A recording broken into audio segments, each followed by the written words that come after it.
Good evening, depending on where you are joining us from. You are welcome to today's session of the City Studio, where we are going to present at the physics of the city.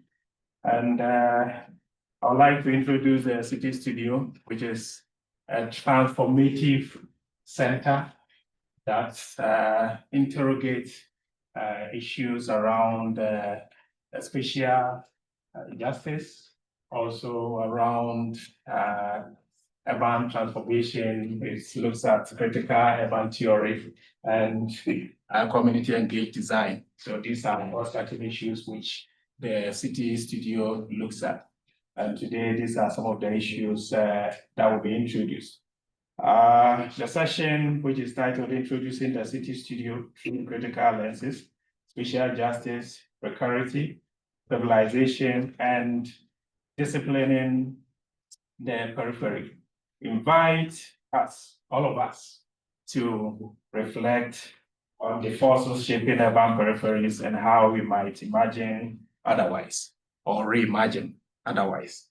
Our speakers today are going to be Professor Marie Huchzermeyer and Quentin Rio, who is going to join us online, who is already with us. And they will be taking us through diverse experiences grounded in fieldwork, pedagogy, and also architectural practice. It will help us to redefine what it means to research, teach, and co-create in sites or spaces marked by exclusion and informality.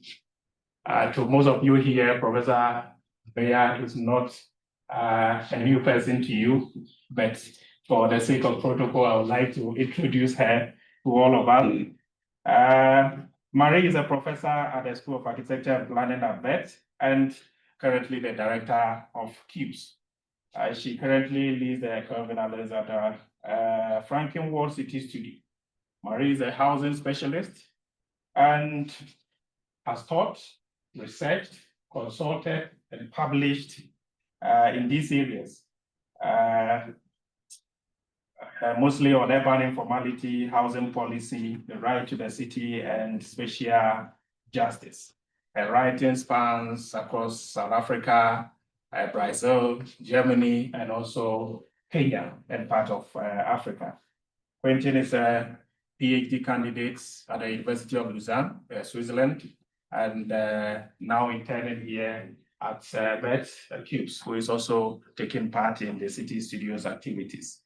So we will also be joined by two formidable discussants, Professor Evance Mwathunga from the University of Malawi, and Professor Noor Nieftagodien. I hope I got the name right, thank you, who will also be discussing, helping us to reflect on some of the issues that will be discussed today by the presenters. Please, your post, your questions, and all your chat could be those online. You could send your questions by either raising your hand here or putting your question in the chat. We are going to read that. Please, we want this to be a dialogue. We want it to be something where we all discuss and not just a seminar or a sermon where somebody comes to tell us issues of belief and all that. So at this point, I would like to hand over to Professor Huchzermeyer to begin with today's section. Thank you very much. Thanks so much, George. And just to mention, Dr. George Annan is a postdoc in CUBES at the moment, joined us from Ghana. Yes, so, and funded through the Wits to be Unilag Urban Lab, need to mention that. Kumo, are we recording? That's just a quick question here. Yes, I am. Yes, I'm recording. That's fantastic. And just to mention, there's an attendance register that will go around just now. We'd love to have a record of this here. Yes, so just quickly to mention that the Kelvin-Alexandra-Frankenwald City Studio is a collaborative initiative, and I've just listed here the main kind of collaborators and all sorts of different forms. So Cubes in itself collaborates both architecture and planning, but also the Department of Geography at Wits and the Wits School of Governance are participating in the City Studio. We have the Twitter Leadership Committee, as well as the Twitter controllers, very much as collaborators. Gauteng Management Authority in particular collaborated last year. Cities, South African Cities Network as well. Wits TUB Unilab Urban Lab has supported the City Studio. University College London came on board recently with a collaboration, and through them also one-to-one agency engagement and NGO here. And then we, in a conversation, and we'll be collaborating in our final event with the Governing the Just Urban Transition Project at UWC. And also with that final event, Calgro 3M have come aboard collaborating with us. Just quickly to mention that this is a seminar series up till the end of the year, this last quarter. All of the seminars are themed around the City Studio. Today we'll be discussing critical lenses. The next theme is spatial counter-representations, which will be very exciting. Everyday life, spatial relations, engaged pedagogies, and spatial imaginaries. These are all different angles through which we've been exploring a particular spatiality in the City Studio. And lastly, on the 28th of October, we have an in-person event in Frankenwald in the hall that you see on the right-hand side there on the slide, which architecture students will be transforming into an exhibition and city forum space. So we hope everybody that's here today is able to accompany us and will join us as well in person then.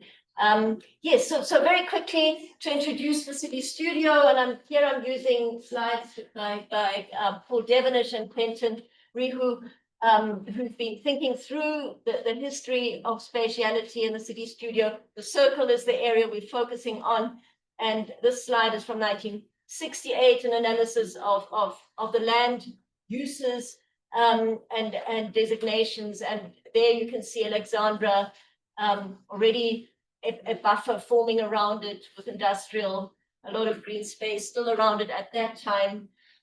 On the left-hand side, suburbia. Jumping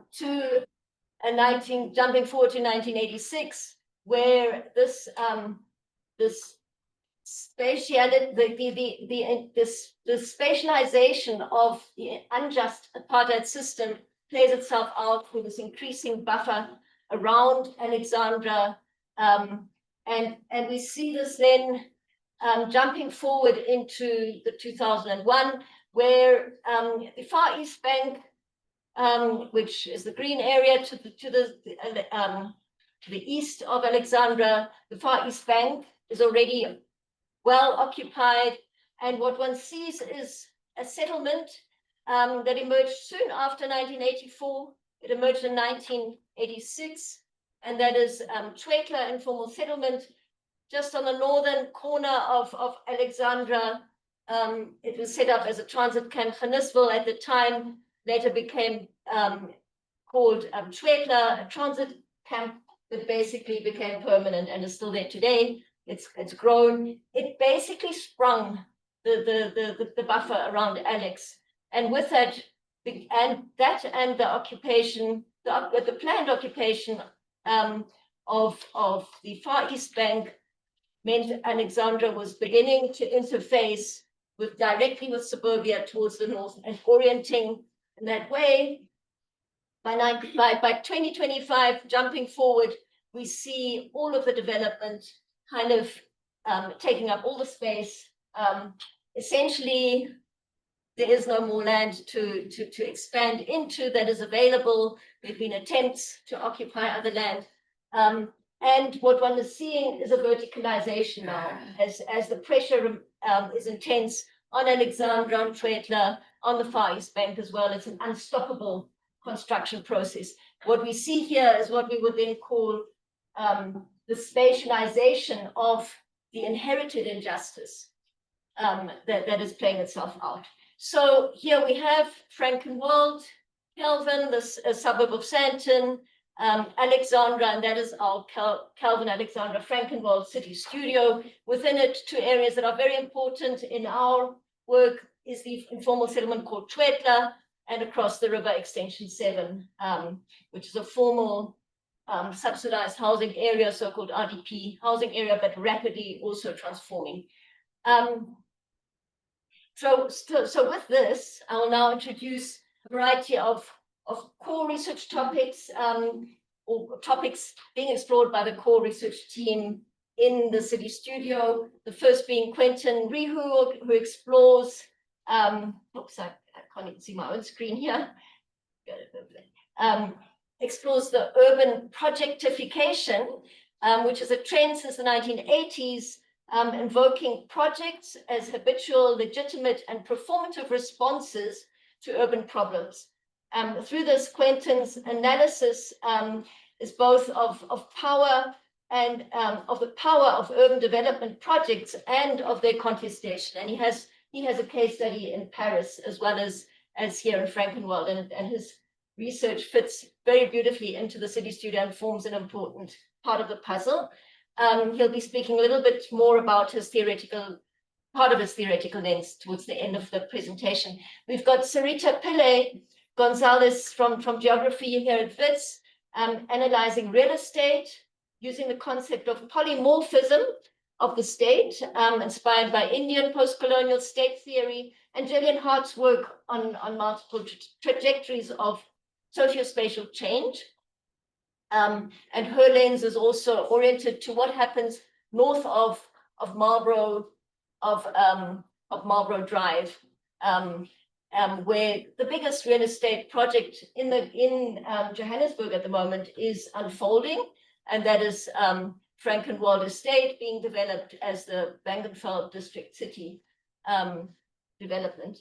And many of us are, if we zoom in a little bit, focusing on this Twetla informal settlement, which is to the west of the Yixke River that cuts through Frankenwald and south of Marlborough, but it flows from the south to the north, and Extension 7 on the other side of the river.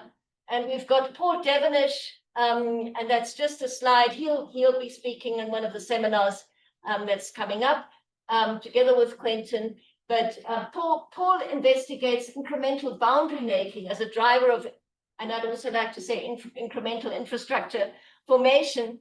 Paul's research reframes boundaries as connective, offering insights for inclusive infrastructure strategies in contexts of inequality, informality, and spatial segregation. And there couldn't really be a better example of this, to explore this within his little diagram that I've inserted there is of the changing boundaries over time from 2008 to 2022.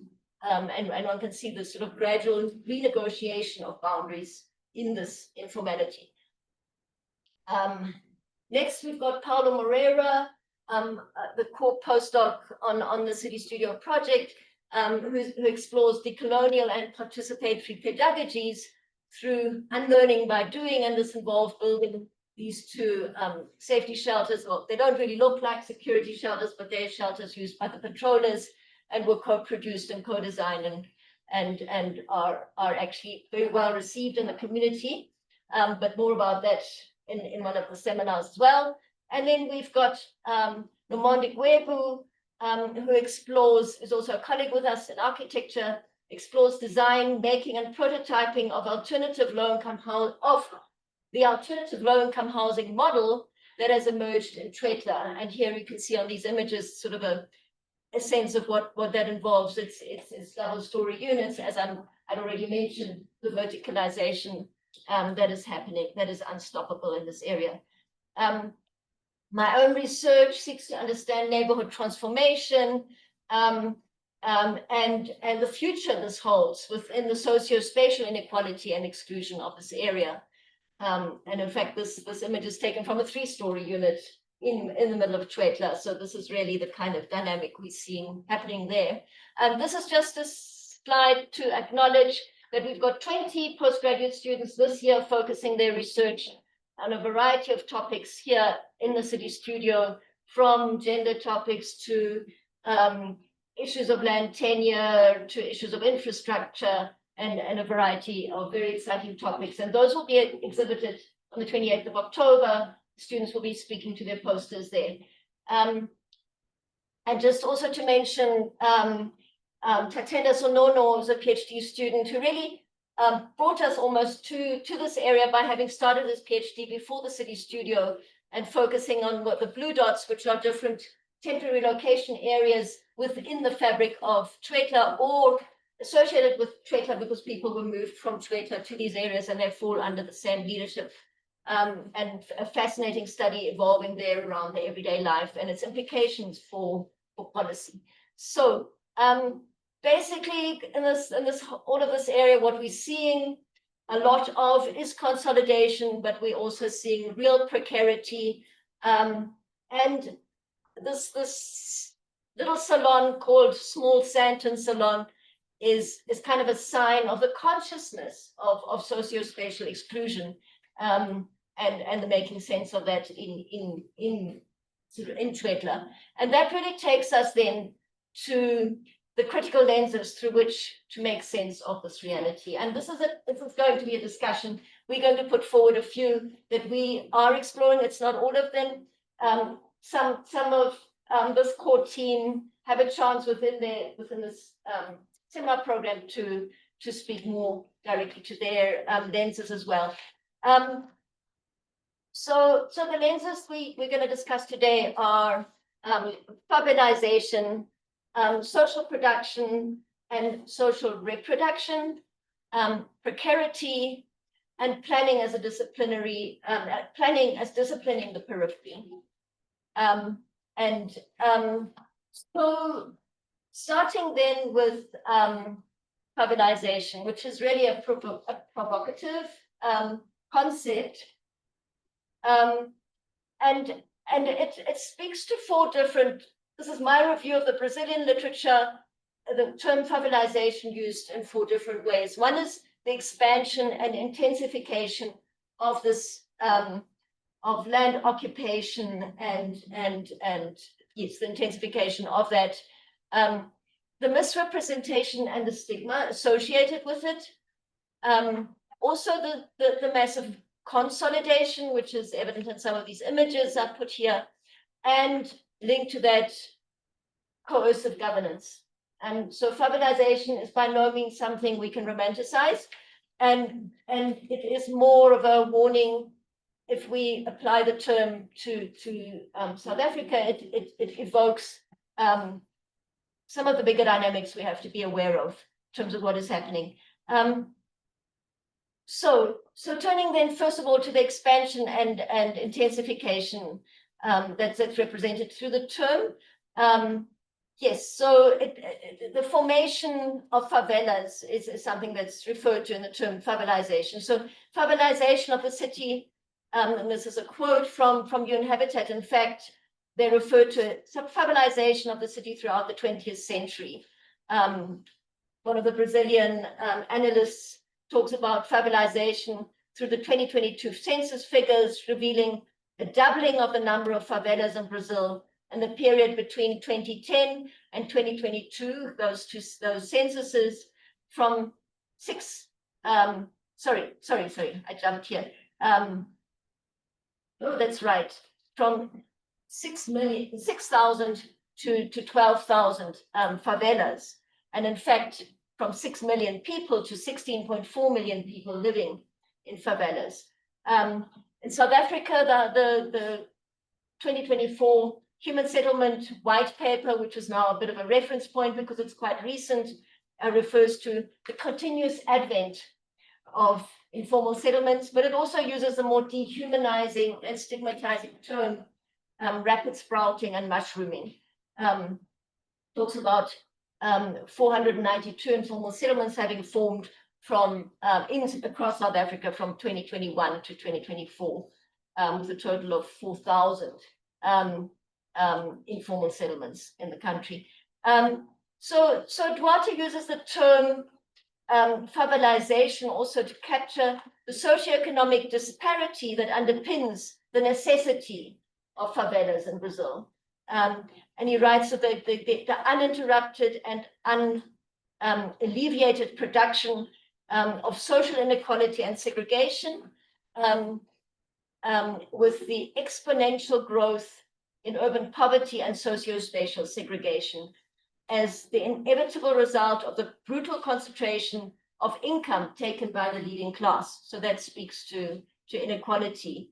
And favelas, therefore, are seen as a reply to the processes of social exclusion and spatial segregation. And right now, in the Premier's bid to demolish 400 informal settlements, unannounced, the kind of response needs to be that they are, informal settlements in themselves are an answer to the socio-spatial inequality that we have, and they are a necessity.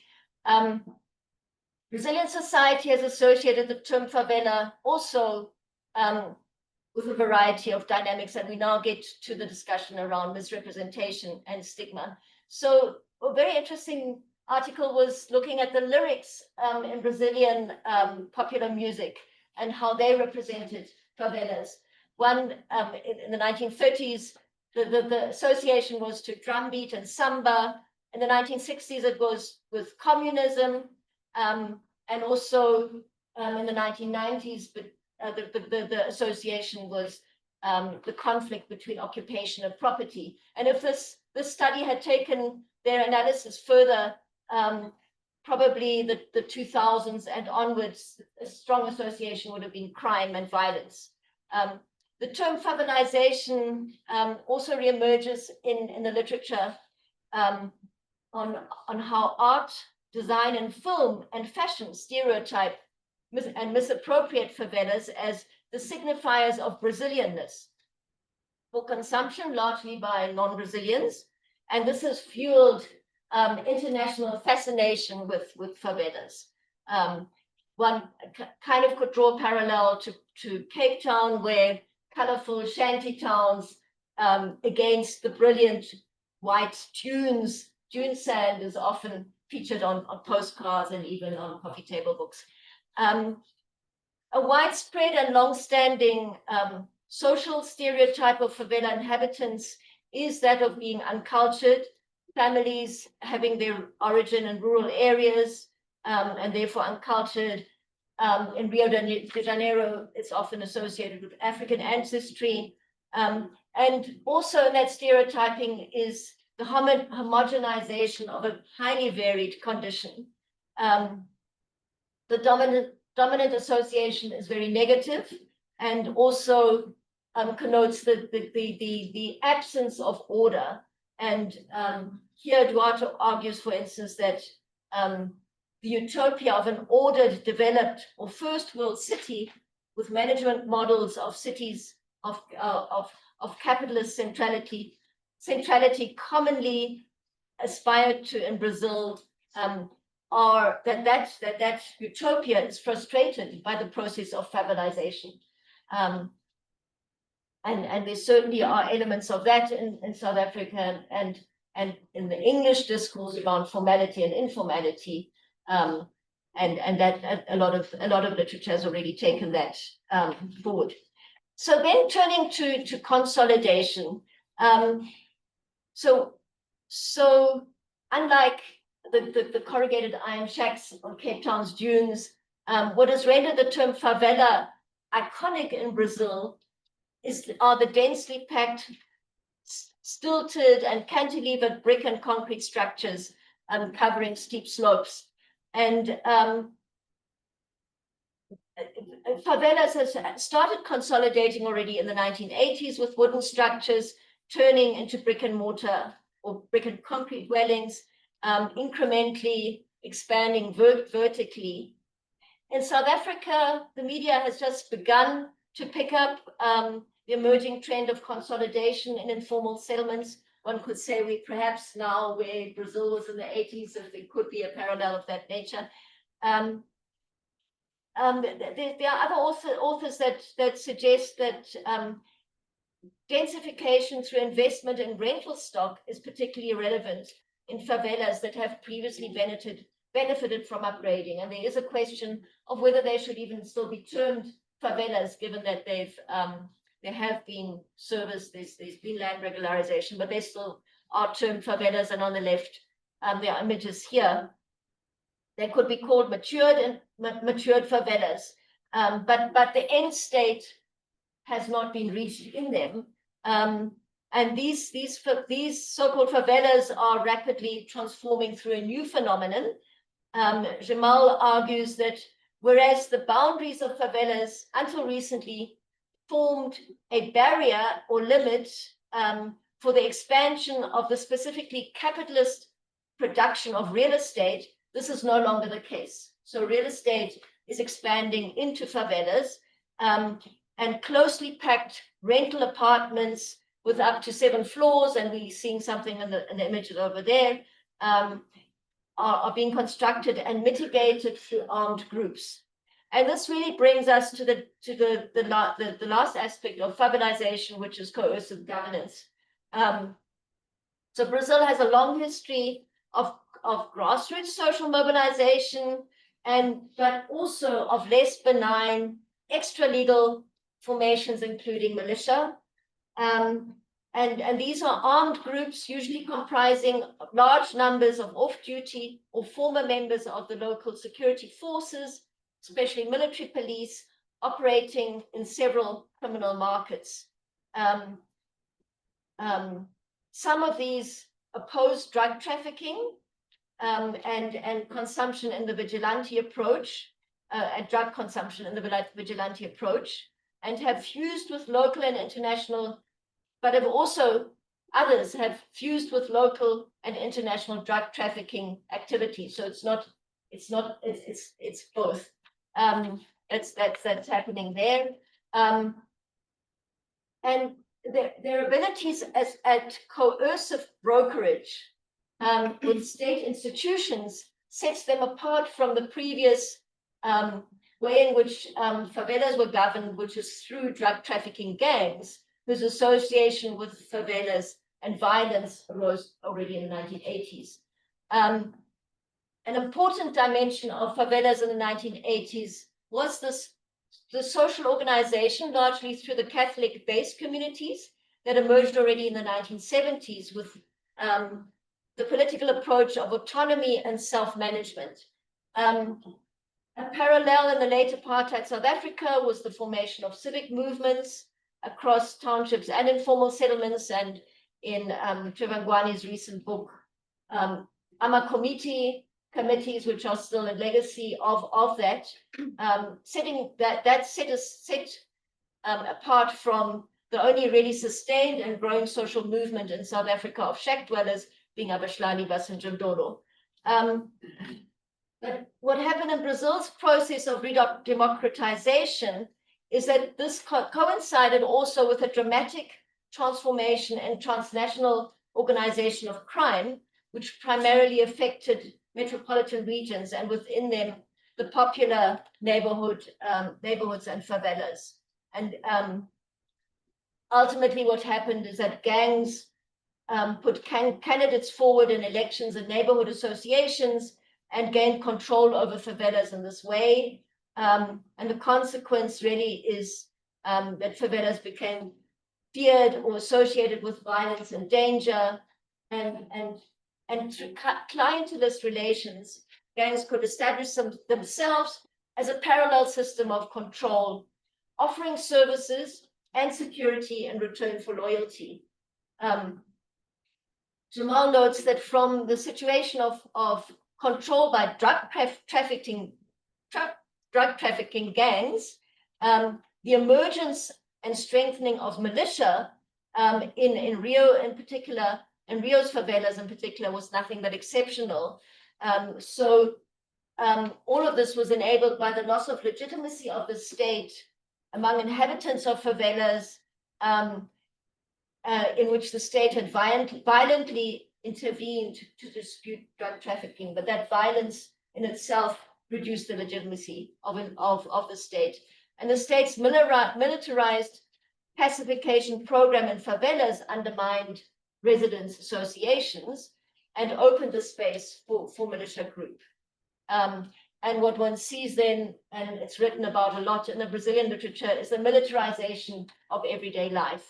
The militia extorting money, at the same time facilitating and legitimizing land occupations and facilitating regularization of them, and at the same time constructing middle-class apartment blocks in favelas and on their edges.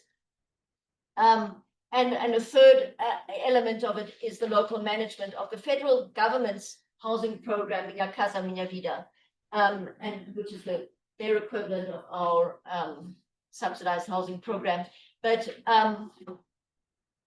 so with militia penetrating residents' associations, we also see this being underpinned by clientelism and a strong sense of fear and dependency, and in fact, a delicate balance between life and death, and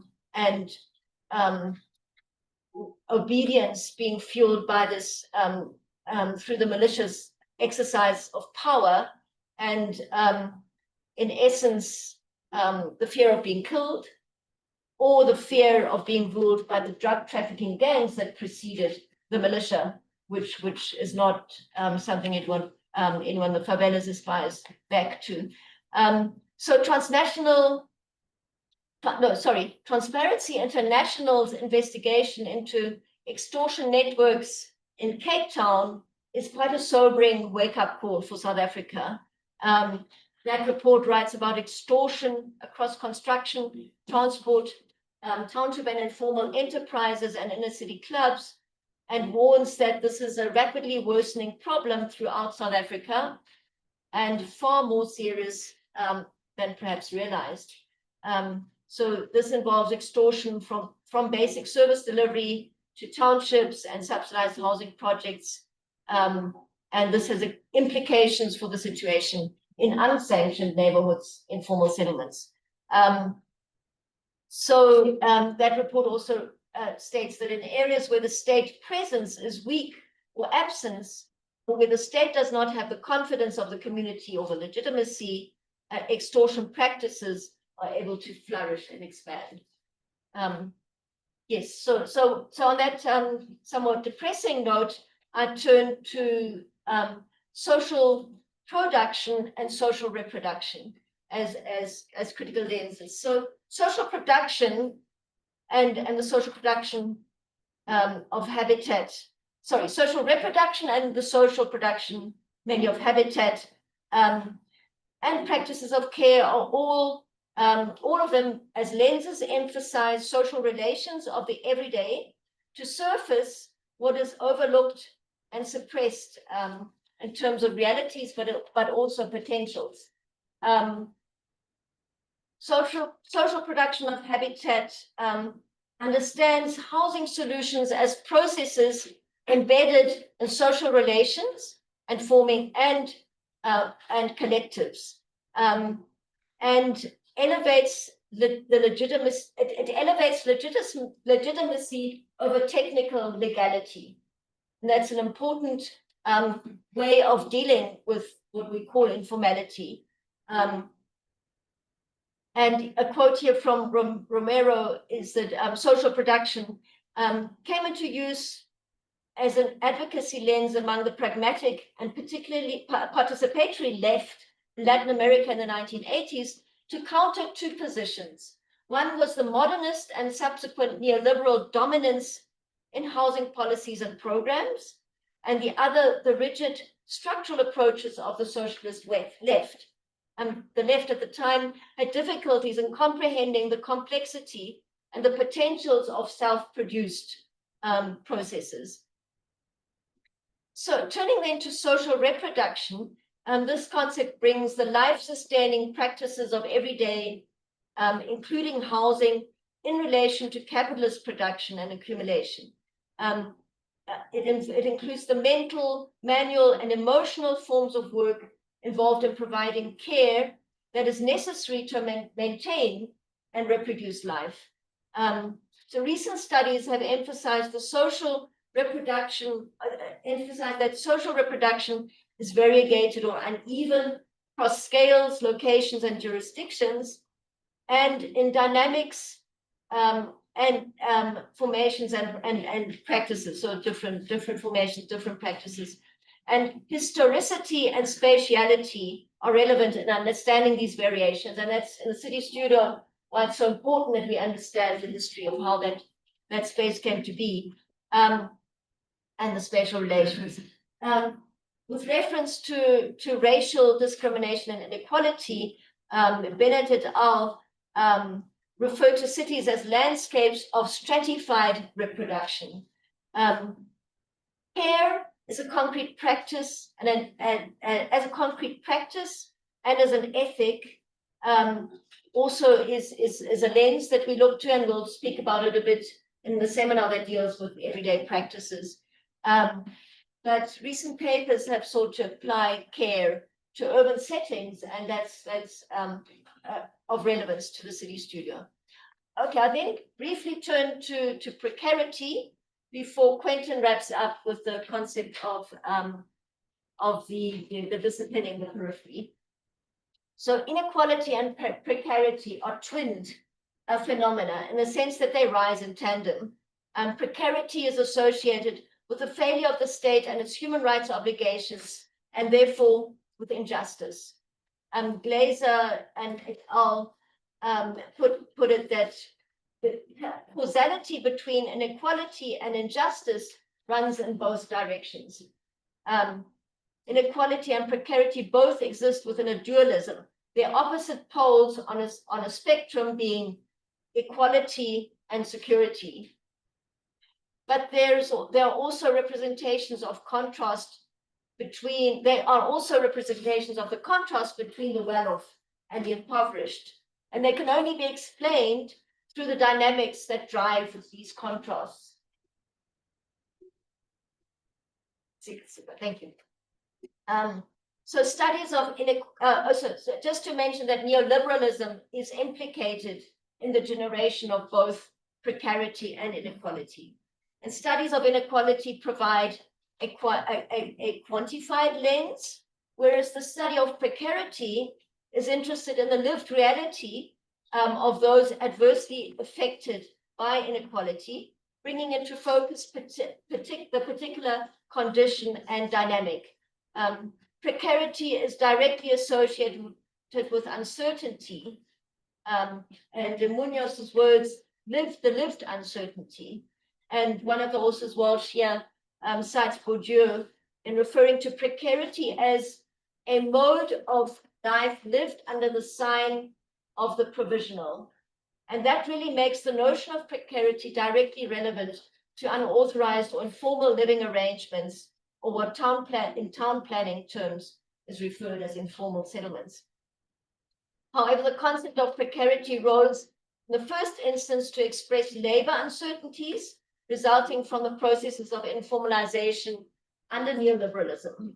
And therefore, the predicament of those who live at the juncture of unstable contract labor and loss of state provisioning is really what captures, in Walsh's words, precarity.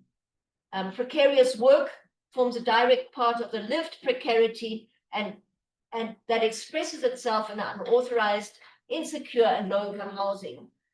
And the employment regime that is understood to be responsible for precarity as a condition involves, in Walsh's words, the deregulated labor markets, which give rise to various types of insecure work. And there's a lot of research at the moment about how platform economy contributes to all of that.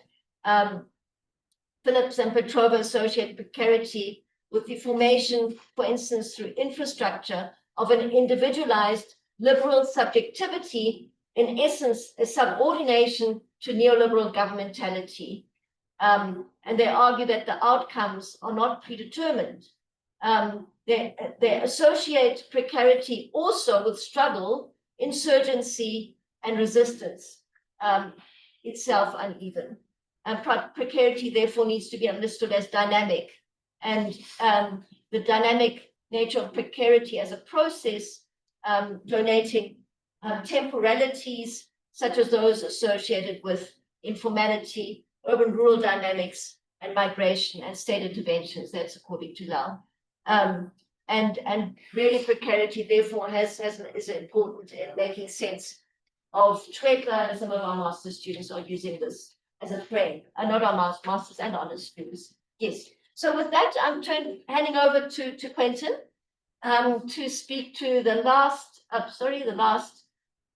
slide, which is on disciplining the periphery. So over, and Quentin will wrap up the seminar for us. Thank you. Thank you so much, Marie. Can you hear me well? Yes, you can. Perfect. So, in the context of favelisation and precarity developed by Marie and presented by Marie, we wanted to introduce a last concept, which is, as you can read, the concept of disciplining the periphery. Why? But first, because it helps to point to the historic role of planning as a disciplinary practice, meaning as a set of techniques and institutions that seek to enclose and order space, that seek to regulate populations and normalize conducts by spatializing rules, classifications, and boundaries. So in the Alex Kelvin-Frankenwald area, it's well known that apartheid planning has historically meant the spatialization of a social order in which, as Steve Biko puts it, the poor people shall always be the black people. And 3 decades, now 3 decades after the formal end of apartheid, we can see that his word still ring true. And therefore, disciplining the periphery as a lens first helps us to make sense of the continuity of this disciplinary function of planning in the present. Then, second point, following the urban sociologist Henri Lefebvre, we understand planning not as a tool, but as a material condensation of social relations. So planning is therefore not a neutral instrument or a neutral process, but it's a terrain where power relations are crystallized, contested, and enforced into space. So through this lens, we question the spatiality of these power relations and make visible the complex interplay between state institutions, agencies, developers, enterprises, consultants, and resident groups, and the unequal struggles that unfold within and throughout planning and development processes. Frantz Fanon account of colonial spatialities remained very instructive here and help us question the coloniality of these spatial relations. So Fanon, he spoke of 3 spatialities of colonization, mainly the compartmentalization, the encirclement, and immobilization, and we try to investigate how these specialities are reproduced and experienced today in this context. For example, we seek to look at how enclaves and borders continue to divide, surround and hold people in place, restricting opportunities for impoverished and racialized communities. But at the same time, as Gilles Deleuze observed, these disciplinary logics are now inserted into wider devices of control. So planning no longer only relies on enclosure and exclusion. It also works through more subtle devices like smart surveillance and access control, or participatory processes, or private property through debt and credit. And these devices now also attempt to more positively enroll segments of the black middle class while sustaining their peripheral position. So in this way, we can see how planning operates as both a continuity and mutation, but also that its devices are never total. So they are also contradictory and continually negotiated, bypassed, or subverted in struggles that are that also widen some cracks through which new emancipatory possibilities emerge. So using disciplinating the periphery as a lens to observe planning processes in this context, so in the Alex Kelvin-Frankenwald area, it doesn't end as a critique. It's also an invitation to ask and discuss together how could planning be otherwise. So I listed a few questions also to connect to the different lenses that Marie developed before me. So how might planning politicize and address rather than reproduce and invisibilize the favelisation of urban peripheries? How might it maybe support rather than undermine the practices of social reproduction and care through which urban life is sustained? How might it overcome the entrenched hierarchies and division of labor in planning that block more equal forms of or equal or popular forms of urbanization? And building on this, how might it begin to undo spatial injustices of precarity that planning itself has historically helped to entrench into space?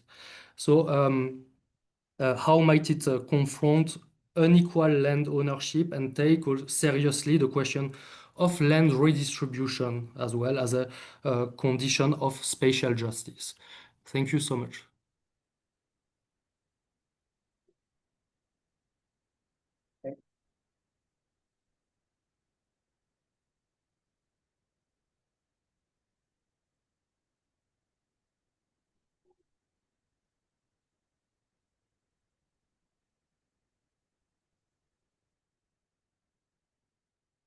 Right, at this point, Would you like to come here or? you will invite the. It's not up to you. I mean, Yes, Evance.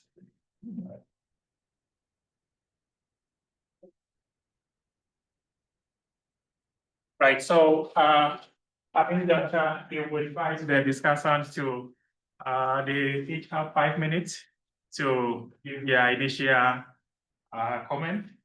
So that's I mean our audience, both those here and online, will then come up with their questions, contributions, and also reflections. Thank you very much. So Evans and Noor, you will have to decide who takes it first. Thank you. 5 minutes each. Okay. All right.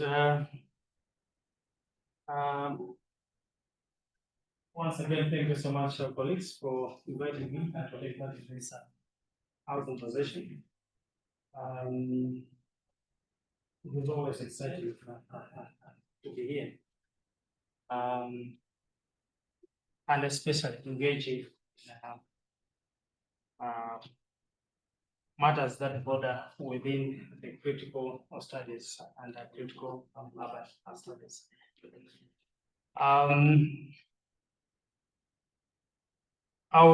I've looked at the topic, spatial injustice, precarity, favelisation, and disciplining the periphery. I may not be able to tag these various concepts. Just by way of introduction, I think because that is also going to influence my perspectives on this. I come from the Lefebvrean school of thought.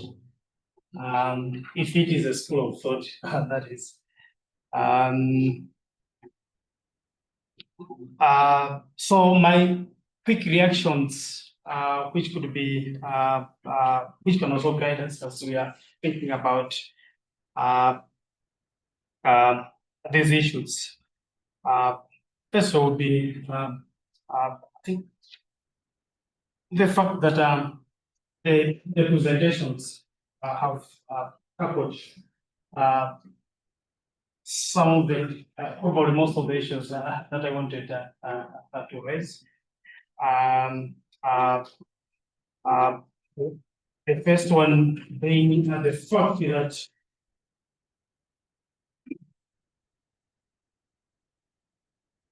it has ably reflected on the questions of history and planning. Because conversations around the periphery cannot be complete without the understanding of the history of these spaces. And at the same time, the role that planning, as we have imported it from elsewhere, contribute to the production of these peripheral spaces.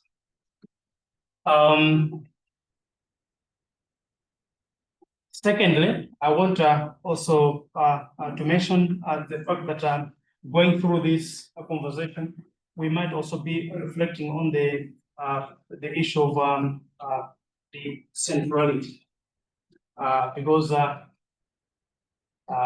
as we're thinking about the peripheral, what is our understanding of centrality? Because from a dialectical approach, we might also look at these as two opposing forces that are producing each other and again reshaping each other. There are contestations around centrality that are producing the periphery. At the same time, the peripherals may also reshape the central areas of our urban spaces. So how does this relationship between the centrality and the peripherization produce and shape each other?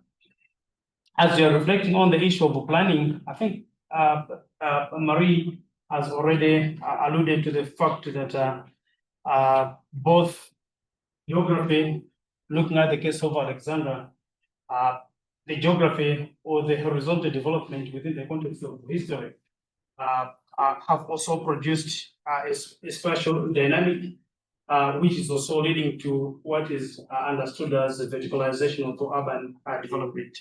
And at the end of the day, these two processes might be also producing different logics in terms of what type of peripherals are being produced in the process. Is it peripherals that are dominated by the low-income groups, or are they peripherals that are dominated by the middle class? And what are the logics between these two groups of people? You've mentioned the idea of, from the presentation, other issues are around the real estate and polymorphism of the state, which could be also some conversations that will be reflecting later. As I am winding up my conversation, there are other issues that maybe I might want us to reflect upon. One of the issues is to do with the logics, motivations, knowing that there are different actors at play. It could be low-income groups, the private sector. What are the motivations at play in the production of these peripherals? Secondly, as we're thinking about peripherals, the other idea is the lived experiences or the everyday practices in the periphery. Because these also offer us an opportunity to understand the creativity of the individuals that are involved. The second aspect for me is to reflect on the idea of the governance of the periphery. As we know, in the case of from the experience of where I come from, the peripherals they belong to a different state rural authority, and yet the rural authority continues to interact with the urban authority, and there are always tensions between these two states, the rural and the urban, in terms of who should govern these. Yet they are interconnected in one way or the other. This raises questions about governance and how does this governance reproduce and produce other spaces in the process. The other aspect is to reflect again on the ecological implications over the peripheral spaces that emerge from these processes. In view of the fact that the peri cannot be understood without looking at the center, the urban, and the practices that people engage in the periphery to produce these spaces, they have got an ecological bearing and environmental bearing on the urban. And how do these peripherals respond to these ecological issues? At the end of the day, the peripherals, in my view, they are not just a byproduct of limitations of urban planning, but they should be understood as spaces that give us an opportunity to understand Africa's urbanization. In fact, they remain the future of urban Africa.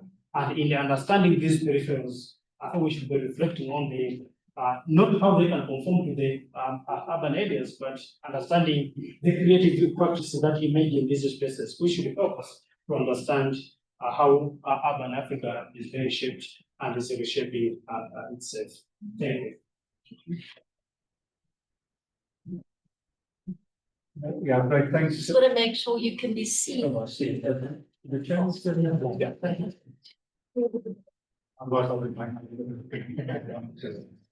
Essentially now, yeah. Okay, thanks very much. And I'm very happy that you spoke first because there are a number of issues that you've raised that I wanted to comment on. So I should say, like you did, that I come at this perhaps as an historian, although I'm also involved in fields, and I want to make a number of comments that speak to these issues very briefly.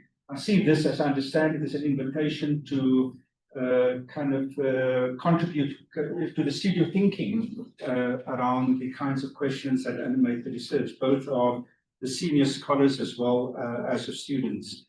And I should say that having looked at one of the first slides that you showed, of the research being undertaken by students is very impressive, and this immersed engagement in this area is fundamentally important. And in fact, as Marie knows very well, it speaks against the way that the university imagines the space and those who are in power elsewhere imagines the space. So I think this is critically important. And I think it's really producing wonderful research. I mean, the context of this is really the kind of idea of what Tours refers to as the polycrisis, and focusing in on Kelvin-Alexandra-Frankenwald, in which the periphery and the center, which is being problematized, reveals a number of these crises, kind of spatially, the injustice, the social reproduction of inequality, and various other problems. As a historian, I think it's important to mention that what one is looking at now is, of course, the product of multiple and complex historical processes. It occurred to me as Quentin spoke about projects and planning, that Alexandra is probably the one township in the country that has experienced more central planning projects than any other place. So, for example, in there were efforts in the early part of the 20th century, but very specifically in the late 1950s, early 1960s, then late 1970s, early 1980s, and these were called master plans, right? And then, of course, most importantly, that has an impact on what is happening here was the Alexandra Renewal Project that happened from 2003. And what's really interesting about the ARP was its emphasis on de-densification.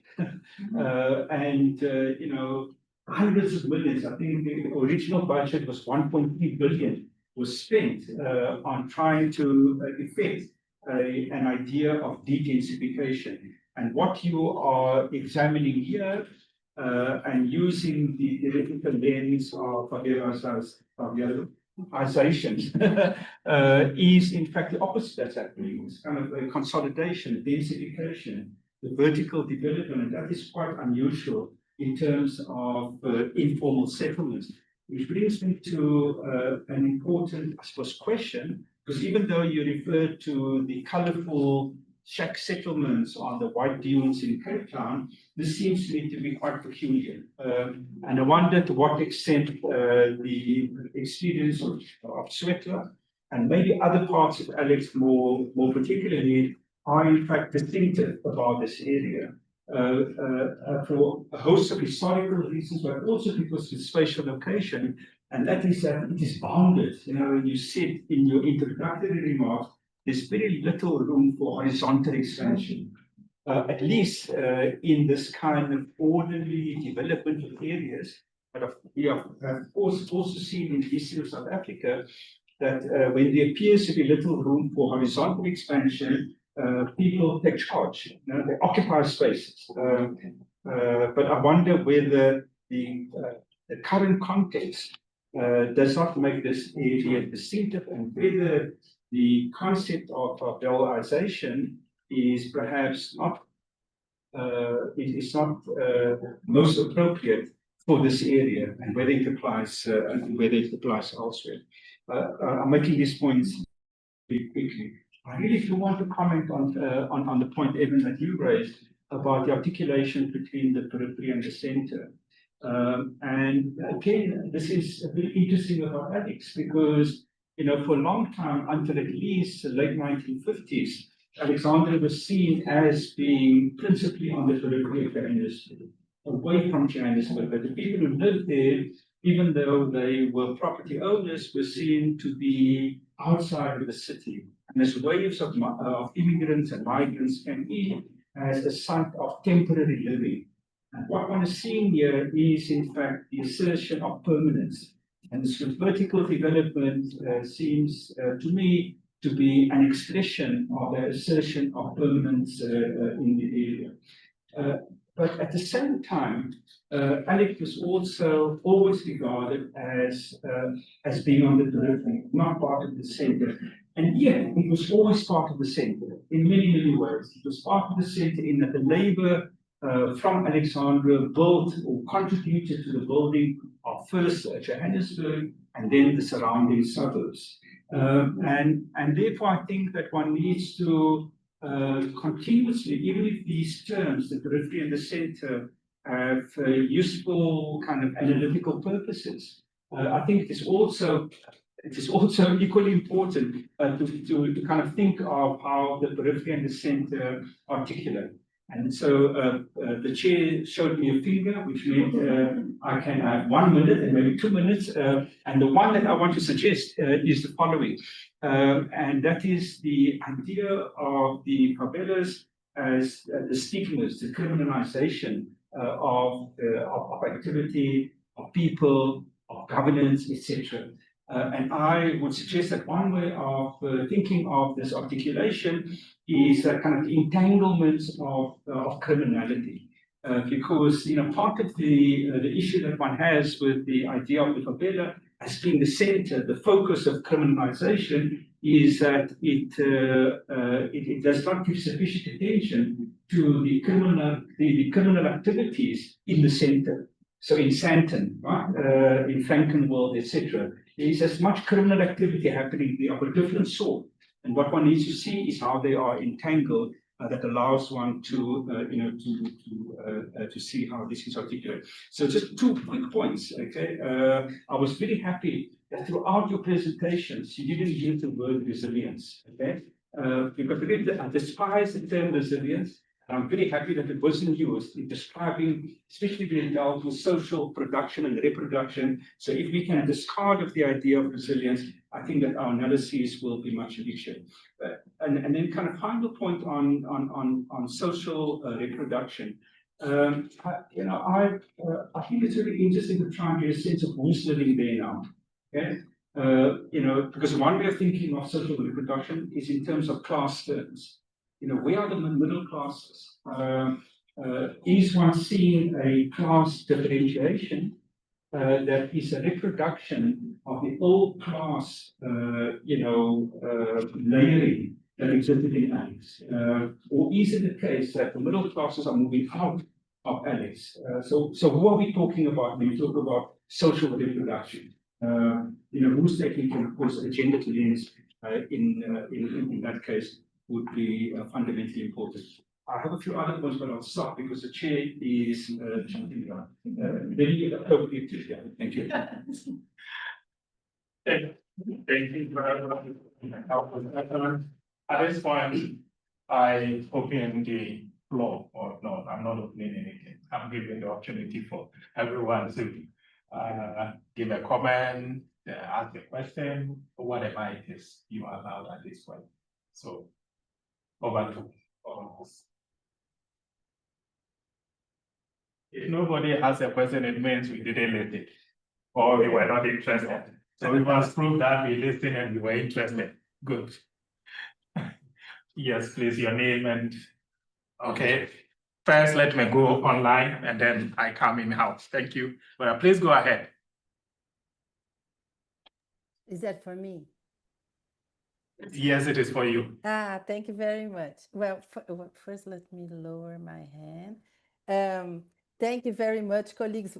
Those who don't know me, I'm Priscilla. I'm a postdoc fellow at CUBES as well, working tangentially at the City Studio, but I'm super happy to, I'm just trying to change this view, sorry, so I know. Yeah, super happy to see the progress and how these themes are coming together, but I wanted to, and Marie asked me to, so I feel comfortable to just question a little bit this concept of favelisation, Marie, and I wanted to present that to for the discussion here. That it's as a Brazilian scholar, I don't love this idea of favelisation because I see as something that it's adding a verb to a complex noun,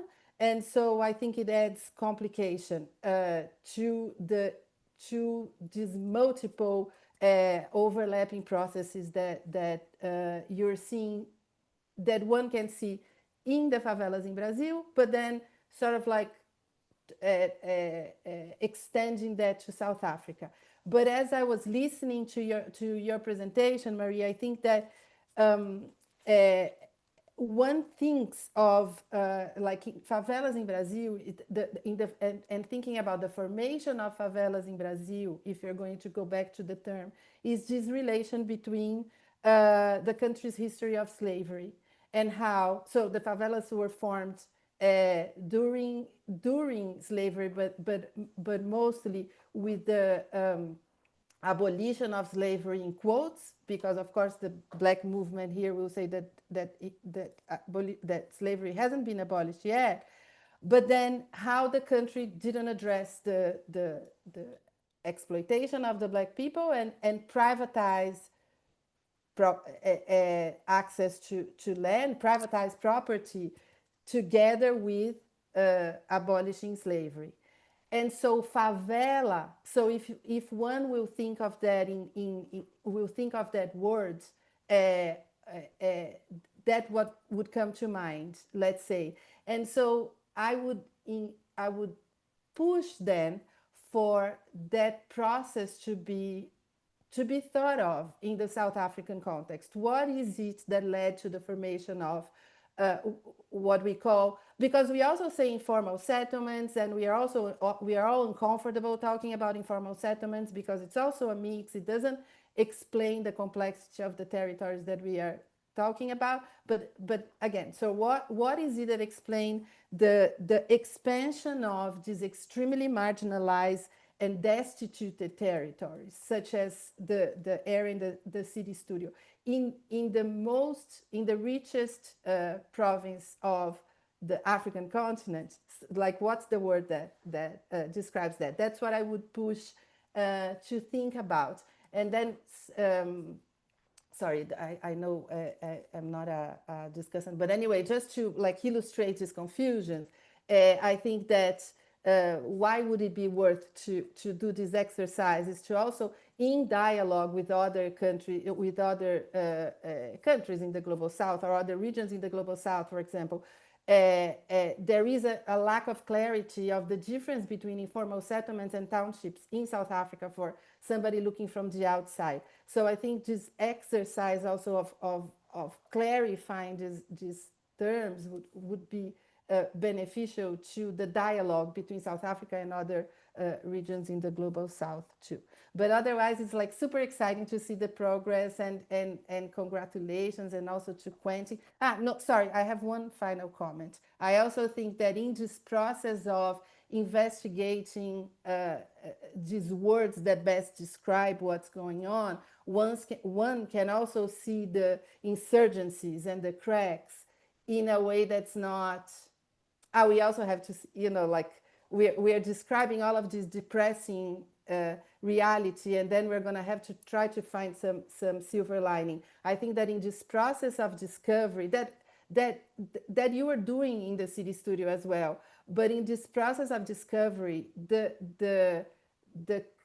insurgencies come as well in a more natural way. Yeah, thank you. I believe that you will take the other one so that you. So please, go on. Okay, thank you. So I studied at the school a long time ago, but in architecture. Marie is a colleague from Mwathunga, so it's great to be back here. I'm now at UJ, the road. And I photograph cities. So I do mostly panoramic images, often at night, obviously of the city for a long time. But I've done some of the work in Paris and Rio, Sao Paulo, Rome, recently Belfast. And I am not learned as the planning people are here. So I'm just a guy who walks and observes, and I will make that clear.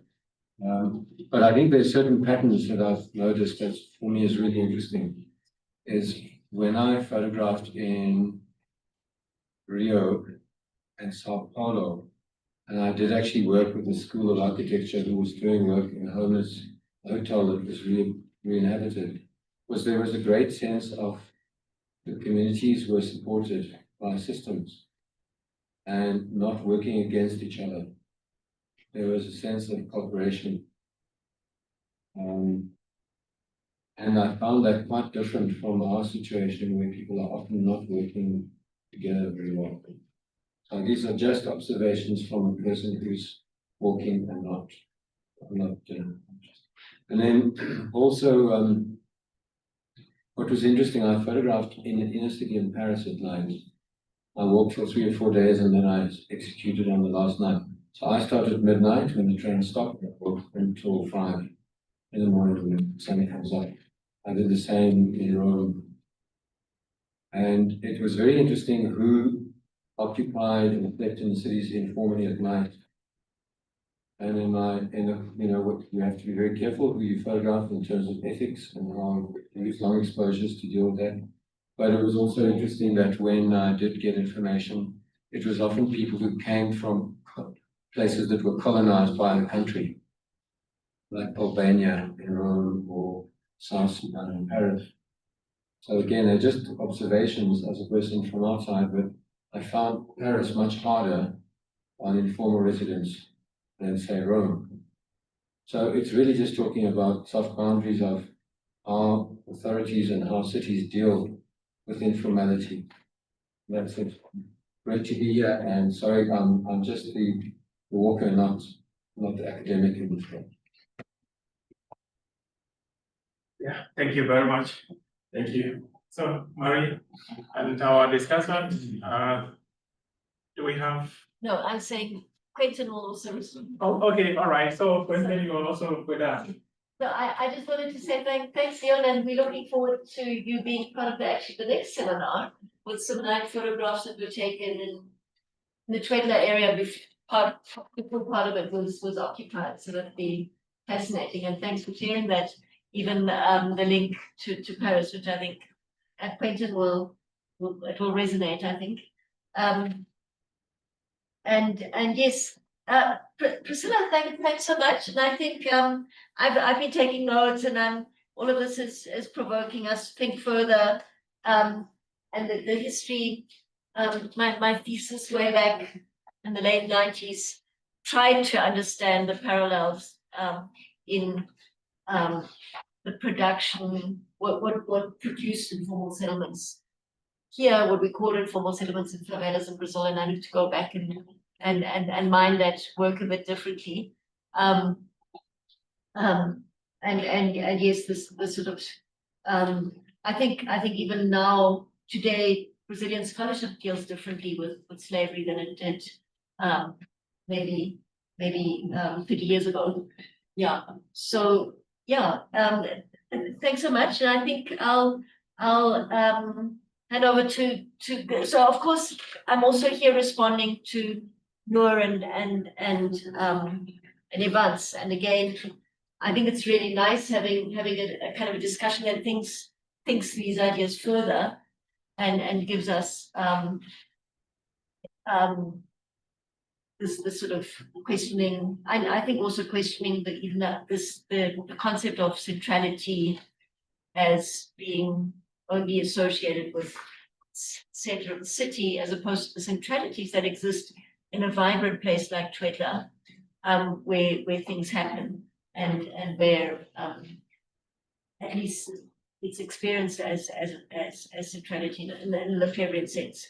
Definitely not the monotony that would kind of find newly built subsidized housing schemes or anything like that. I think we spent 3 days in Twetla last week with our students on a mapping exercise and a participatory, and we came back incredibly energized because of that.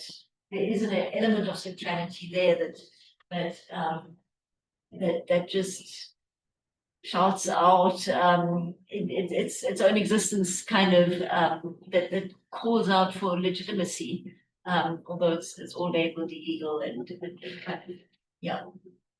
There's so many layers that we discovered last week that our heads are still spinning around. Yes, but I just wanted to say thank you, and I just to mention maybe at this stage that we conceptualize the seminar series in this way also because we're thinking about a book that will lead out of the City Studio, and so having these kind of responses, and we hope the sort of same level of responses will carry through our series, is really something we'll be building on as we take the project forward as well. So Clayton, maybe over to you. No, I'm also Thanks very so great. much. Sorry. Reminder, we are to the last 6 minutes of our time, so let's have that in mind. Thank you. No problem. No, just to say that I'm also very thankful of the friendly and very interesting comments that I'm sure we'll have time to reflect on and take into consideration for the next step of the work. So I'm not going to reply to all of this, but maybe to a few things that I found particularly interesting to reflect on just in the moment, and also for the preparation of the next sessions and the next presentation, and also on the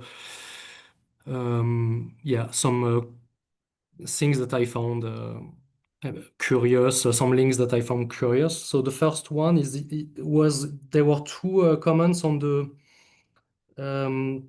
peripheries and on the class divide within the peripheries and the mobility as well from one to another periphery. I wanted to point out that in fact when we talk about Alex and the different extensions of Alex, we tend to look at them in a very static way.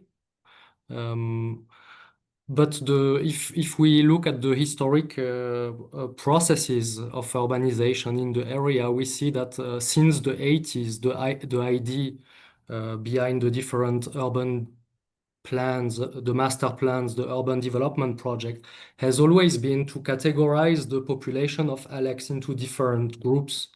So to categorize them into different class of citizens and to give them different types of rights, no, according to in which category they were.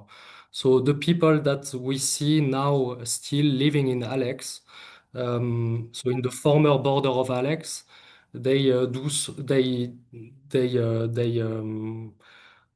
they are either the ones that were deemed or designated as able to benefit from or to continue to benefit from ownership in the area, or people who are renting from these people who still own the land in the area.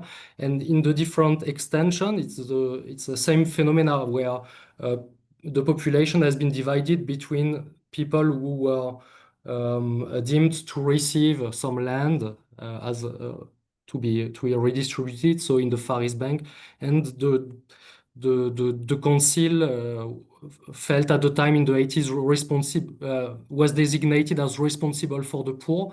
So it so the poor people who are standing in between so in front of the development processes, their shacks were demolished and they were relocated in this temporary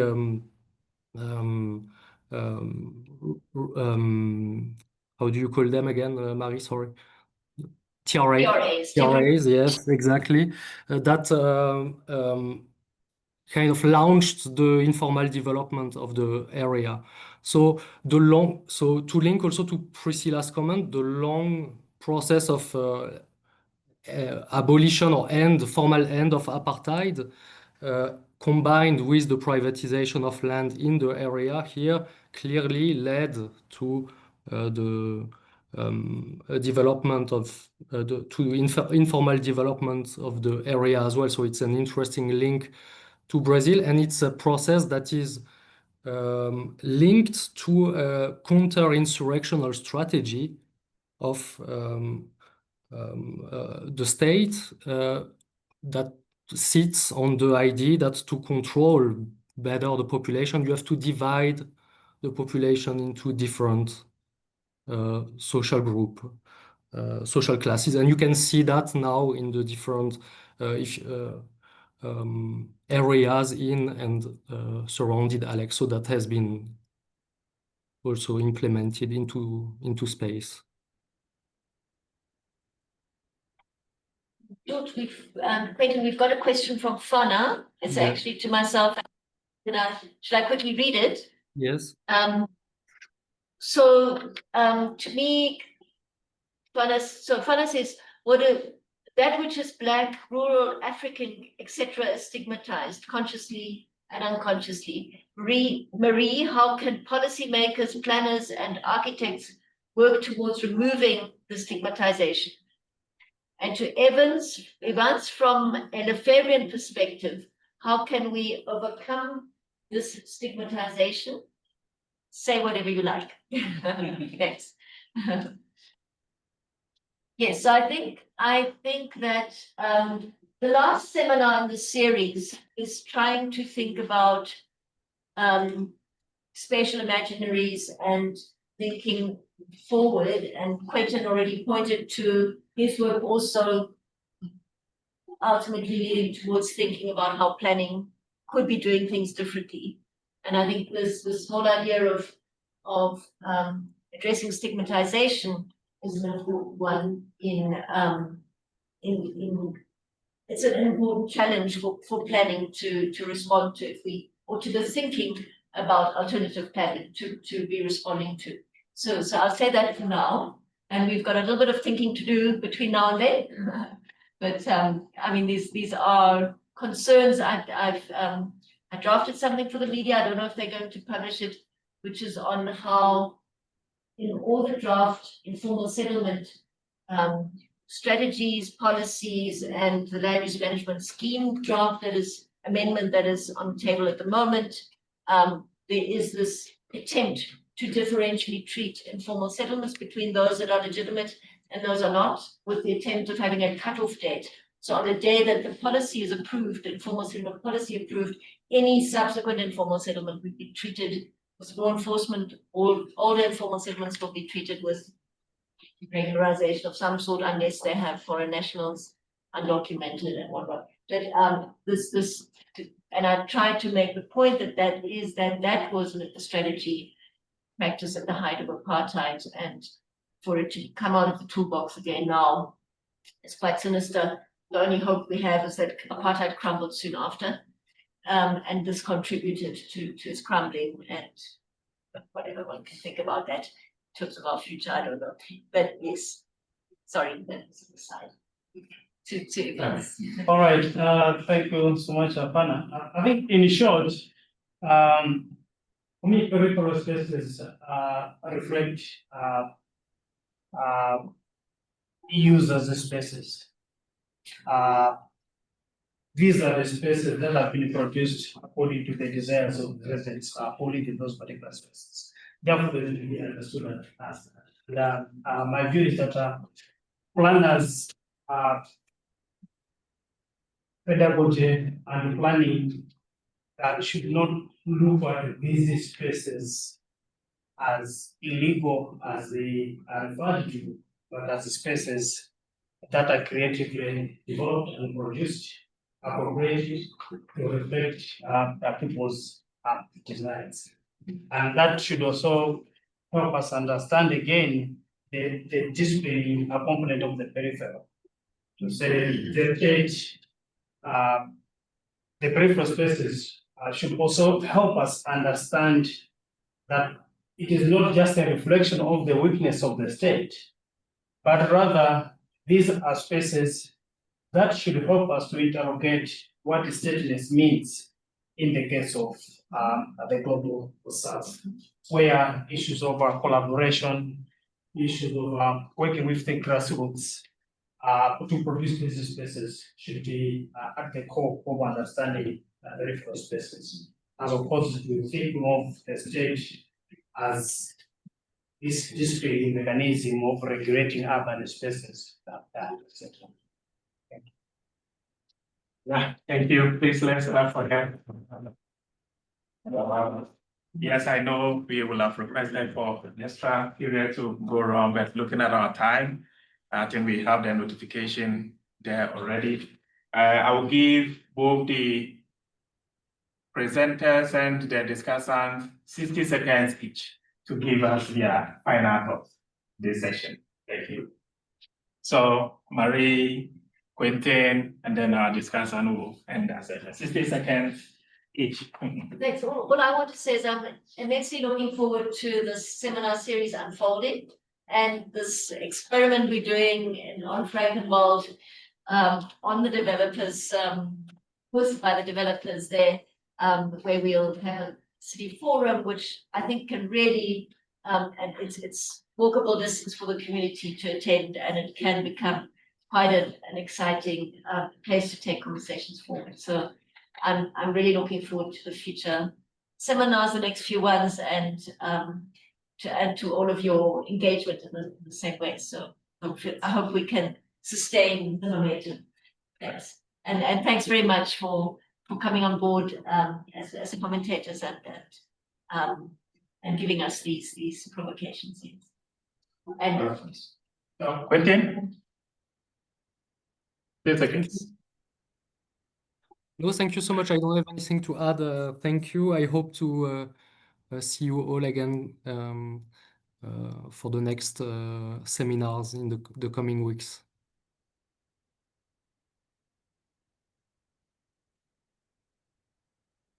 Thanks. All right,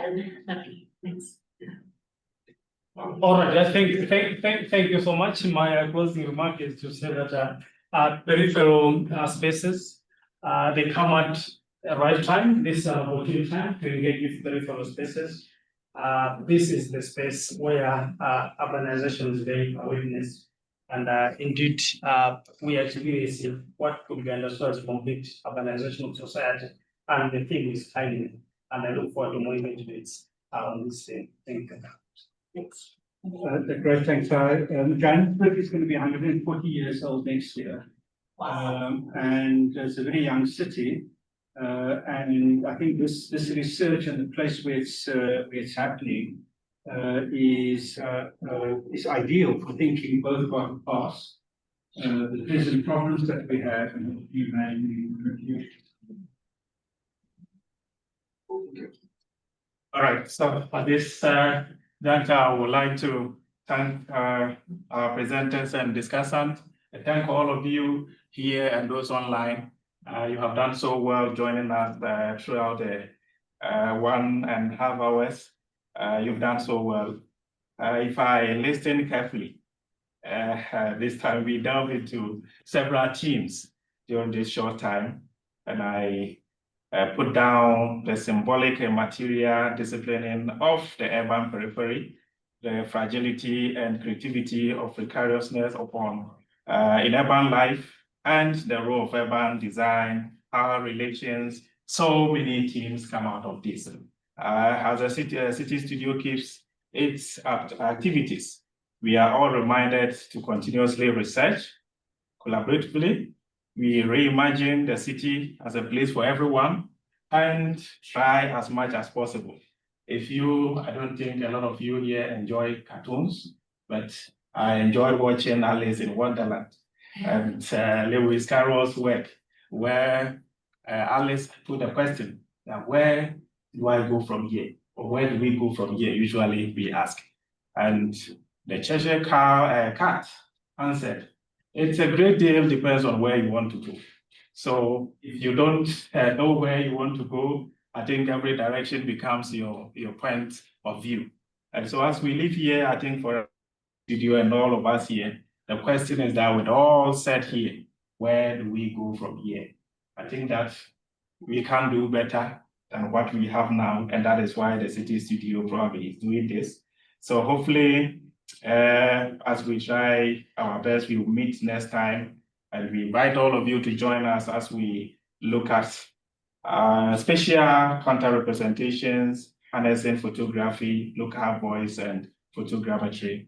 Last week, back on the field in Switzerland, I think it was so interesting, and I believe that once you join us, you are going to have an experience you have never enjoyed before. You are going to listen to several voices from the people we are talking about mostly at this point. So I would like to thank you and wish you all the best for the rest of the evening.